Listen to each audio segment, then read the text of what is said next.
ভয়াবহ লাভা বন্যার কবলে পড়েছে ইন্দোনেশিয়া। দেশটির পশ্চিম সুমাত্রা প্রদেশে ঠান্ডা লাভা বন্যায় মৃতের সংখ্যা বেড়ে ৫৭ জনে দাঁড়িয়েছে এবং ২২ জন এখনও নিখোঁজ রয়েছে। বন্যায় সবচেয়ে বেশি ক্ষতিগ্রস্ত হয়েছে দেশটির আগাম এবং তানহা এলাকার কয়েক লাখ মানুষ। বন্যার কারণে রাস্তাঘাট যেন নদীতে পরিণত হয়েছে। বেশ কিছু এলাকায় মসজিদ এবং ঘরবাড়ি ক্ষতিগ্রস্ত হয়েছে। আগ্নেয়গিরির শীতল লাভা লাহার নামেও পরিচিত।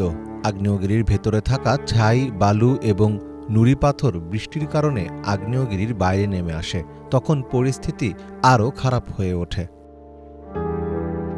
উদ্ধারকারীরা বিভিন্ন যন্ত্রপাতি ব্যবহার করে অভিযান চালিয়ে যাচ্ছে। দুর্যোগ ব্যবস্থাপনা ও প্রশমন সংস্থা জানায়, উদ্ধারকারীরা নদীর মোহনায় বেশি নজর দিচ্ছে, কারণ সেদিকে ইতিমধ্যে বেশ কয়েকটি মৃতদেহ পাওয়া গেছে। ধারণা করা হচ্ছে স্থলভাগে ঠান্ডা লাভার দ্বারা অনেক মৃতদেহ আবৃত হয়ে গেছে।